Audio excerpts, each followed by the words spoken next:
Bienvenidos, extraños y extrañas. Entrad libremente, por vuestra propia voluntad, y dejad parte de la felicidad que traéis. Mi nombre es Estela Nayat y hoy vamos a hablar del caso de Issei Sagawa, el caníbal japonés. Issei viajó a París para completar sus estudios y ahí se obsesionaría con una compañera de clase. ¿Intrigados? Acompañadme en esta misteriosa historia. Pero antes no olvidéis suscribiros a mi canal para ver más vídeos como este. Dale a la campanita de notificaciones para que os avise cuando subo un nuevo vídeo y seguidme en mis redes sociales. Baja las luces, subí el volumen. Y ahora sí, comenzamos.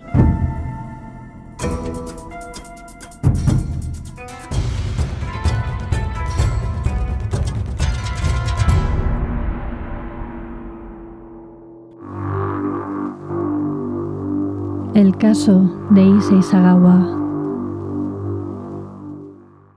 El 11 de junio de 1981, René Hartelbelt acudió al número 10 de la Rue Erlanger, en París. René leía un poema plácidamente hasta que las páginas de su libro se tiñeron de un color rojo sangre. A los pocos días su cuerpo apareció por casualidad, en pedazos, en el interior de 2 maletas. Pero no estaba completo. Había partes de su cuerpo que no se encontraban en el equipaje. Este es uno de los casos más perturbadores llevados a cabo por un autor y os sorprenderá bastante el desenlace. Pero empecemos por el principio. Issei Sagawa nació el 26 de abril de 1949 en Kobe, en la prefectura de Hyogo, Japón. Nació en el seno de una familia rica y nunca le faltó la atención o el afecto de sus padres. Tuvo una infancia fácil y acomodada. Su padre era Akira Sagawa, el presidente de Kurita Water Industries. Su abuelo era el editor del periódico Asahi Shimbun, uno de los 4 noticieros más importantes de Japón. Todo parecía indicar que sus descendientes tendrían el futuro asegurado, hasta que Issei llegó al mundo. Su gestación se complicó y nació de manera prematura. Era tan pequeño que cabía en la palma de la mano de su padre. Su nacimiento precoz le causó una enteritis, una enfermedad en el intestino delgado, y a la larga le provocó un considerable problema de crecimiento. No obstante, Issei consiguió salir adelante y se recuperó, manteniendo siempre, eso sí, una estatura inferior a los demás niños. Era frágil y delicado de salud. Sus problemas de salud fueron los que hicieron que se convirtiera en un joven más introvertido de lo normal. No podía practicar determinados deportes y si practicaba alguna competición debía de hacer frente a una absoluta superioridad física de sus contrincantes. Como consecuencia, Issei prefirió aplicarse en otras disciplinas, desarrollando un gran interés por la literatura. Le encantaba leer y soñaba con algún día poder ser escritor. Además, también era muy buen estudiante y sacaba unas notas excelentes. Pero detrás de ese joven había una mente perversa que no tardaría en salir a la luz. En su primer año de colegio descubrió que le fascinaba el cuerpo de los demás niños y niñas, quizá demasiado. Según contaría posteriormente, fue a esa temprana edad cuando comenzó a fantasear con el canibalismo. En una entrevista a un medio británico años más tarde,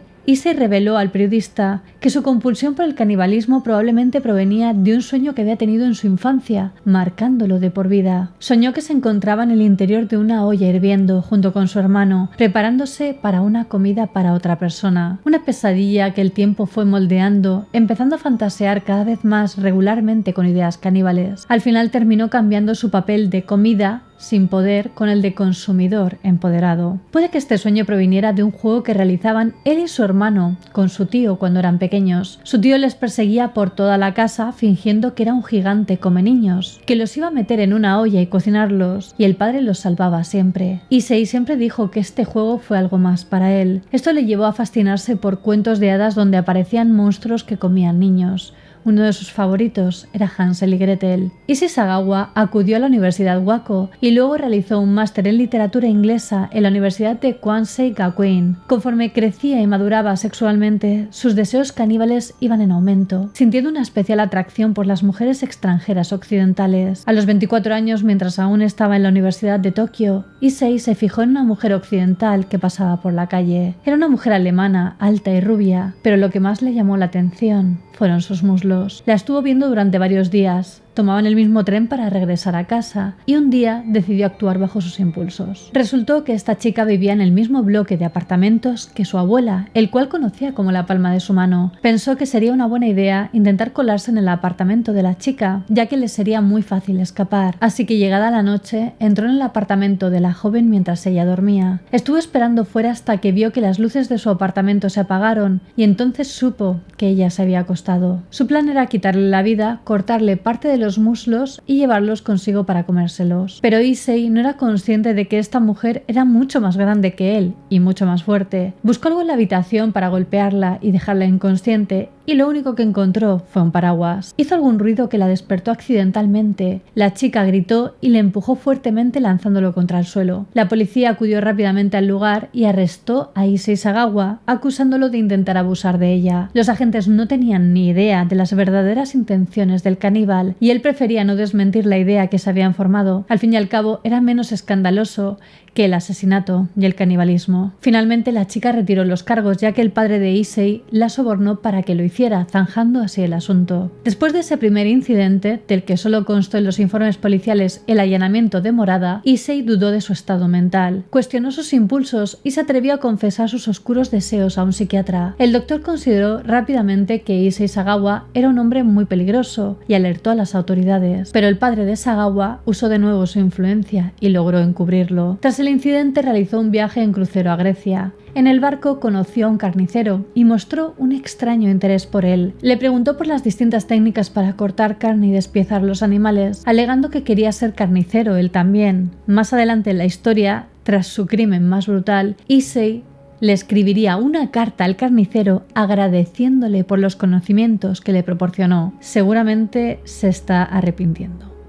Sin embargo, sus ansias por probar la carne humana le llevaron a intentarlo de nuevo. El 26 de abril de 1977, coincidiendo con su cumpleaños, Issei se montó en un avión con destino a Francia. Se dirigía a París, donde pretendía completar un doctorado en literatura francesa en la Universidad de la Sorbonne. Se mudó a un barrio muy concurrido y muchas noches contrataba a prostitutas para llevárselas a casa. Una vez allí aprovechaba cuando se daban la vuelta para apuntarles con un arma. Quería dispararles, pero se quedaba congelado siempre y les terminaba pidiendo que se marcharan. Fue en la Universidad de la Sorbonne en 1981 donde conoció a René Hartevelt, una joven holandesa que al igual que Issei estudiaba literatura vanguardista. A René le encantaba la poesía y era muy romántica, hablaba 3 idiomas, era una mujer muy hermosa y como cabría esperar era más alta que Issei. Él medía 1,44 m, mientras que René, que en ese momento tenía 25 años, medía 1,78 m.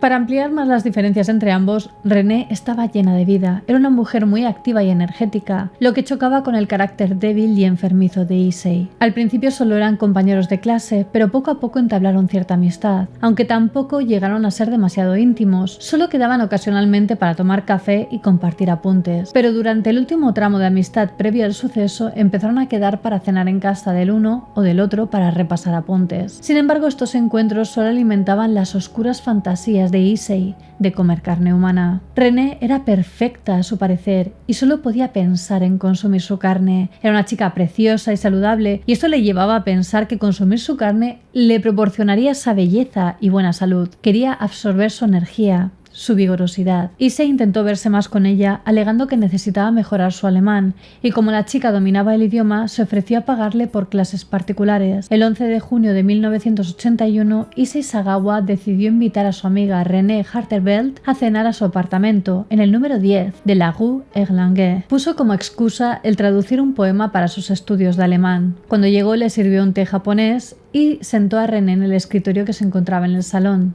de espaldas a él, pidiéndole que leyera en voz alta el poema alemán. Issei intentó dispararle desde atrás, pero el arma se encasquilló y René ni siquiera se dio cuenta de lo que sucedía. De modo que Issei renunció al intento y la chica se marchó poco después, pero él estaba obsesionado. Cuando René se marchó, se dedicó a oler la silla en la que había estado sentada e incluso confesó haberla lamido, y se prometió a sí mismo que se la comería. Por ello, volvió a invitarla a cenar a casa un día más, esta vez con la excusa de que había conseguido una grabadora y quería grabarla leyendo el poema en voz alta para poder repasar la pronunciación por su cuenta. Le ofreció té de nuevo y esta vez había añadido whisky. Cuando se dio cuenta de que la chica empezaba a estar embriagada, decidió declararse. En ese momento le confesó su amor hacia ella, pero ésta lo rechazó. Era un hombre de 32 años con problemas severos de salud, por lo que no era precisamente su tipo. René había demostrado en varias ocasiones que eran solo amigos y le dijo: «Aprecio mucho tu amistad y eso es lo único que quiero». Issei actuó con normalidad, diciéndole que lo entendía y que no pasaba nada, que se centraran en el poema que estaban estudiando. Él la sentó de nuevo en su escritorio, puso frente a ella el libro con el poema y encendió la grabadora. Le dijo que iría un momento a la cocina mientras ella leía, pero lo que en realidad hizo fue sacar un rifle del calibre 22 que escondía en la vivienda y dispararle en la parte posterior de la cabeza. Issei contó que tras dispararle se desmayó de la impresión, pero cuando se despertó seguía decidido a llevar a cabo su plan. Primero la desnudó, lo que le resultó muy difícil debido a las dimensiones de la joven en comparación con las suyas. Después abusó del cuerpo sin vida de René e intentó morderle para probar su carne, pero su dentadura no era lo suficientemente fuerte. En la cocina tenía un cuchillo para la fruta,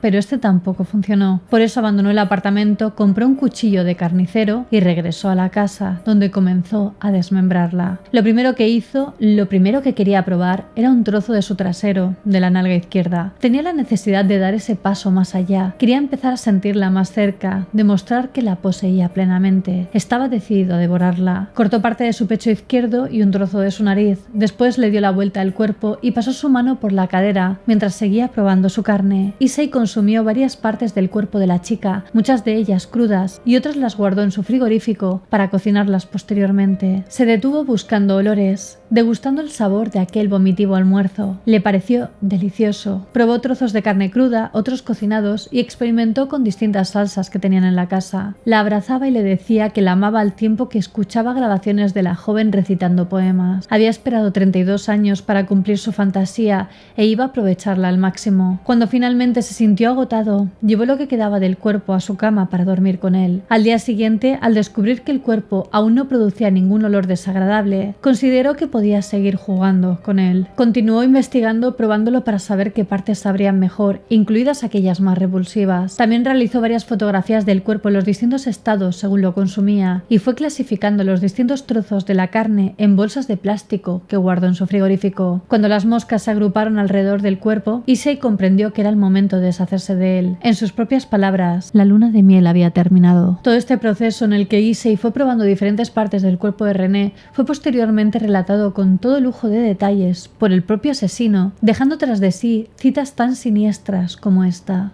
«Quiero su lengua. No puedo abrir su mandíbula inferior, pero puedo alcanzar entre sus dientes. Finalmente sale». Utilizó un hacha para cortarla en pedazos que entraran en unas maletas que había comprado específicamente para transportar los restos lejos de su apartamento. Sin embargo, incluso cuando la desmembraba, se emocionó. Llegó a usar una de las manos de la joven para darse placer a sí mismo. Después de aquello, pensó que el mejor lugar para dejar el cuerpo de René era el lago de Bois de Boulogne. Era un lugar que solía frecuentar y con el que estaba familiarizado. Creyó que le resultaría fácil hundir las maletas en el lago. Cogió las 2 maletas con los restos de la víctima y llamó un taxi a las 8 de la noche. Como apenas podía con las maletas, el taxista le ayudó a subirlas al vehículo, bromeando que si llevaba un cuerpo ahí dentro. Issei se rió amargamente y dijo que eran simplemente libros. Cuando llegó al parque se dio cuenta de que había calculado mal el tiempo y que era más de día de lo que él esperaba, por lo que el lugar todavía estaba repleto de gente y no podía deshacerse de los restos de manera discreta. Por ello se paró a contemplar el atardecer, esperando a que la gente se fuera marchando del parque. Pero Issei llamaba más la atención de lo que pensaba. Dejó las maletas desatendidas un momento y un hombre tras de él le preguntó si eran suyas. Issei lo negó, por lo que el hombre abrió la maleta y todos los presentes entraron en pánico. Mientras la gente se arremolinaba alrededor de la maleta, Issei se alejó andando lentamente.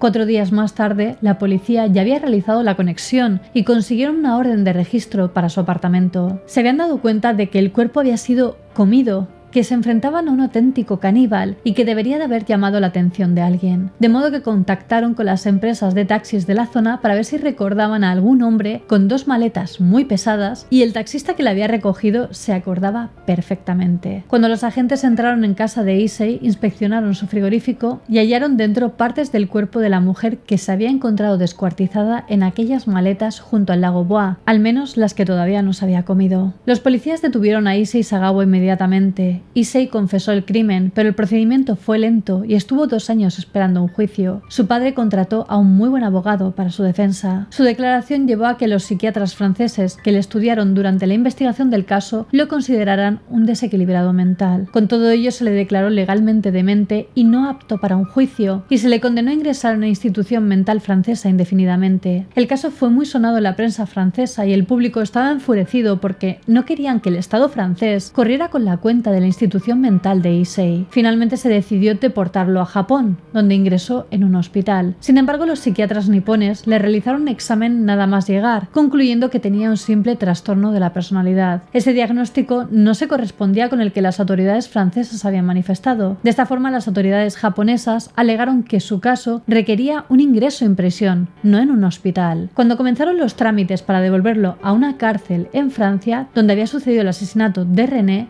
surgió un problema. Como se había considerado legalmente demente y no apto para juicio, los cargos habían sido retirados y toda la información del caso no podía ser compartida con las autoridades de otros países. La policía francesa insistió en que el caso en su contra estaba cerrado y se negó a proporcionar a la policía japonesa los materiales necesarios para presentar nuevos cargos contra Sagawa en el propio país nipón. Esto creó un vacío legal en el cual las autoridades japonesas no tenían nada que imputar a Issei y no podían encerrarlo. Se acordó ingresarlo en un hospital psiquiátrico de Tokio, donde le diagnosticaron de nuevo una serie de trastornos de la personalidad. Pero el 12 de agosto de 1986 salió del hospital por propia voluntad y sin haber tratado ni contenido dichos trastornos. Desde entonces caminó libremente por las calles, a pesar del atroz crimen sucedido en París y de sus oscuras perversiones. Evidentemente, dado todo lo ocurrido, Issei no conseguía encontrar trabajo. Nadie quería contratar a un caníbal. Sus actos le resultaban repulsivos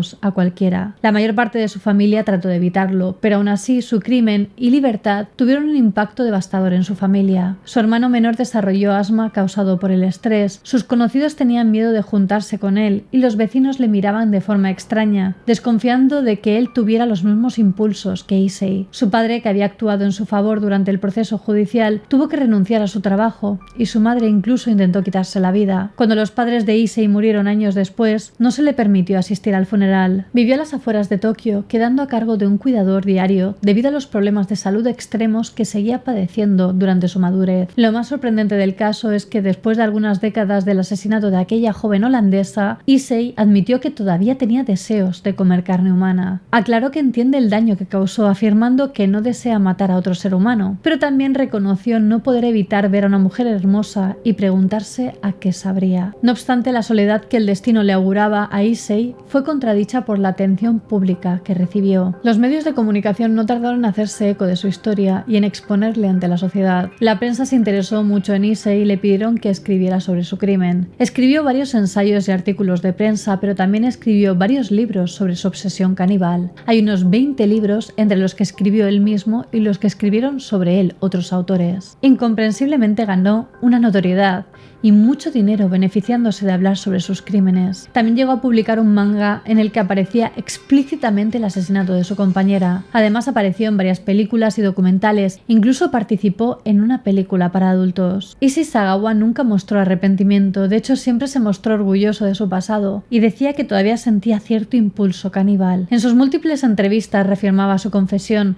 negando que su objetivo fuera matar a René por el simple hecho de acabar con su vida. Nadie me cree, pero mi intención final era comerla, no necesariamente matarla. Sus actitudes, su objetivo, su canibalismo se correlacionaban con una especie de deseo sexual. Parece que ese instinto espeluznante se activaba como una consecuencia de un simple fetiche, tal y como él explicaba. Si un hombre normal se imagina a una chica, naturalmente siente el deseo de verla tan a menudo como sea posible, de estar cerca de ella, de olerla y besarla, ¿verdad? Para él, alimentarse de la carne de otra mujer tenía un sentido erótico difícil de concebir para el resto. Dijo en una entrevista: "Una vez muerta, es simplemente un cadáver, una cosa. Si es posible, me gustaría comerla viva. Francamente, no puedo entender por qué todos nos sienten esta necesidad de comer, consumir otras personas. Nunca te sientes así". Y es que este aspecto es la clave que explica cómo un criminal confeso como él fue capaz de escapar de prisión. Se da la circunstancia de que el sistema de justicia japonés no considera un trastorno sexual como una enfermedad mental, dicho de otra forma que no requiere de un tratamiento o detención preventiva. Es más, lo más probable es que si un tribunal hubiera considerado que Issei Sagawa poseía una patología psiquiátrica, el hospital donde hubiese sido ingresado no lo habría mantenido por mucho tiempo. La sanidad privada japonesa le otorga mucha importancia a la imagen y no están interesadas en internar a delincuentes junto con otros pacientes mentales, por lo que tienden a liberarlos rápidamente. La naturaleza psicosexual del acto caníbal de París jugó a favor del homicida. Por otro lado, la sociedad japonesa también favoreció la reinserción de Issei, al que acabó convirtiendo en una especie de icono. La cultura y la literatura tradicional nipona están construidas con multitud de elementos sádicos y perturbadores, demonios y monstruos que protagonizan un universo perverso muy demandado por la juventud que trata de escapar del sofocante y restrictivo sistema educativo y corporativo de Japón. Un espacio en el que un monstruo caníbal como Issei pudo convertirse en un héroe de mangas y series de televisión para los amantes del morbo. Issei Sagawa vivió la mayor parte de su vida en libertad hasta su muerte, siendo mundialmente conocido gracias a la multitud de seguidores que leyeron su terrible crimen acontecido en París. Falleció el 24 de noviembre del 2022 por una neumonía a los 73 años, después de pasar bastante tiempo tratando de recuperarse de un infarto. Las actitudes caníbales de Issei se camuflaron en el interés por el gore, la violencia explícita y lo macabro de Japón. Después el fenómeno sobrepasó las fronteras internacionales, incluyéndose en ese conjunto de medios culturales nipones que se exportan hacia Occidente cada vez con mayor frecuencia. Y es que a pesar de la inmoralidad que supone para la mayoría de las culturas civilizadas, no puede escapar de la imaginación humana. El caso de Issei Sagawa agitó inevitablemente el debate y se convirtió en el foco de decenas de estudios antropológicos sobre las razones y la causa de su actitud caníbal. Lo cierto es que el canibalismo no se queda al margen de los factores sociales y educativos que afectan a la construcción psicológica de una persona. La literatura es una prueba palpable, recogiendo desde tiempos inmemorables comportamientos antropófagos en seres humanos. En el caso de Issei adquirió cierta ritualidad, sus deseos, su instinto, implicaba la creencia de que sus actos tuvieran una consecuencia. Con esto nos referimos a que pensaba que al alimentarse de su víctima, algo en él cambiaría, que obtendría la fuerza, el tamaño, las cualidades de su víctima. Pero ¿cómo se clasifica esta actitud?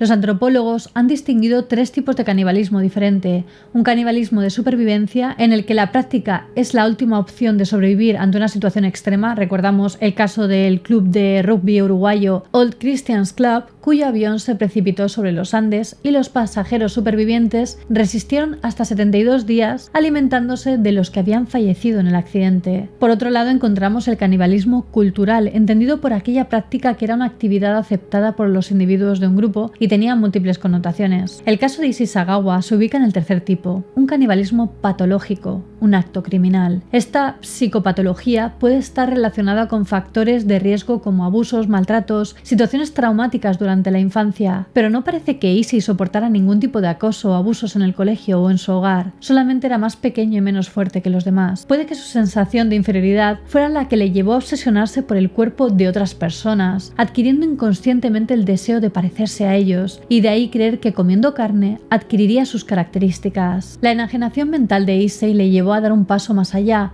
a sentir deseo sexual con sus víctimas y a excitarse al devorarlas. La falta de empatía hacia su víctima resulta el rasgo más definitorio del carácter y la conducta del caníbal de Kobe. Issei era consciente de lo que hacía, controlaba sus actos, pero no tuvo la empatía necesaria que le hubiera impedido llevarlos a cabo. Al mismo tiempo, esta falta de sensibilidad le condujo irremediablemente a una desviación sexual que no pudo regular. Issei carecía de herramientas emocionales que le impidieran llevar a cabo sus espeluznantes deseos, y por eso no pudo controlar su instinto aquella noche en París. No importaba lo que la mayoría pensara, sabía que para el conjunto de la sociedad matar y comerse a una persona era un límite moral, por eso trató de esconder el cuerpo, pero no pudo evitarlo. Sus razones no son fáciles de interpretar, dado que se aleja de los modelos más comunes de prácticas homicidas caníbales. No habían sido desencadenados por una humillación durante su infancia, ni una exposición continuada a actos violentos o abusos. Pareciera que encontraba en el canibalismo una solución a sus problemas físicos, una vía rápida para erradicar su debilidad de raíz. Esa incapacidad de utilizar mecanismos que regularan sus emociones, sobre todo esa tendencia negativa perversa, lo convirtieron en un ser incontrolable. Por ello cabe preguntarse si durante durante los años que Issei pasó en libertad, después de cometer el crimen en París, no cometió ningún otro acto caníbal. Muchos especialistas creen que esta psicopatía es innata y que es imposible encontrarle una solución. Por eso, ¿quién dice que no repitiera sus fechorías y esta vez las ocultara con éxito? Nunca lo sabremos, pero el caníbal estuvo años caminando entre la multitud, libre. Y bueno, hasta aquí el caso. Puede que Issei Sagawa se convirtiera en una figura del true crime japonés por el sádico asesinato que cometió, pero el hecho de que un criminal confeso quedara en libertad con esa facilidad convierte su historia en un relato universal. Issei había devorado a otra persona porque le excitaba y porque sentía esa pasión y necesidad, pero además reconoció que todavía tenía ese instinto caníbal. Durante 36 años, el caníbal de Kobe aterrorizó y fascinó a partes iguales a la sociedad, presumiendo de su fechoría en diferentes medios, y pareciera como si a nadie le importara. Los casos de canibalismo remueven la conciencia del público y causan impacto, venden periódicos y ocupan titulares. Issei no fue una excepción, pero ¿hasta qué punto es lícito dar ese poder de comunicación a un ser tan peligroso? Una persona que afirmaba hasta el último día de su muerte que seguía pensando en probar carne humana. El caso de Issei supone también una reflexión sobre la justicia internacional y la salud mental, la falta del interés de los diferentes gobiernos por hacerse cargo de un criminal y la indiferencia de las personas al respecto. Por último, también cabe preguntarse si este crimen podría haberse evitado con los medios pertinentes. Pero Issei Sagawa no tuvo indicios que indicaran que podría convertirse en el monstruo que mató a René en París. De hecho, siempre rechazó en las múltiples entrevistas que su instinto caníbal fuese una respuesta a sus inseguridades. Para él no era algo tan conceptual, simplemente era un fetiche como cualquier otro. Era una extensión de estar junto a ella, de besarla, de acostarse con ella. Era llegar más allá. ¿Y vosotros qué pensáis? ¿Creéis que el crimen podría haberse evitado? Decídmelo en los comentarios. Quería agradecer a mis mecenas de Patreon por el apoyo que me brindan. Sin vosotros no sería posible. Si vosotros también queréis apoyarme, os dejo el link a Patreon en la descripción, donde también podréis ver los beneficios de cada nivel. Y quería hacer una mención especial a los miembros de la Orden del Dragón: Alejandro Rebón Portillo, Yolani Olano y Tristania Wolf. Muchísimas gracias por vuestro apoyo y por ayudarme a seguir creando estos vídeos. Y ya sabéis que aprecio a todos mis extraños y extrañas, ya seáis nuevos o antiguos extraños del canal. Como siempre, me ayuda mucho que si os ha gustado el vídeo lo compartáis en vuestras redes sociales. Dadle a like, así sabré que queréis que haga más vídeos como este. Suscribiros a mi canal y dadle a la campanita de notificaciones. No olvidéis seguirme en todas mis redes sociales, os las dejo por aquí y en la descripción. Especialmente en Instagram, que es donde estoy más activa y subo material muy interesante. Y ahora sí me despido. Nos vemos en el próximo vídeo. Recordad que subo nuevos vídeos cada semana. ¡Hasta pronto!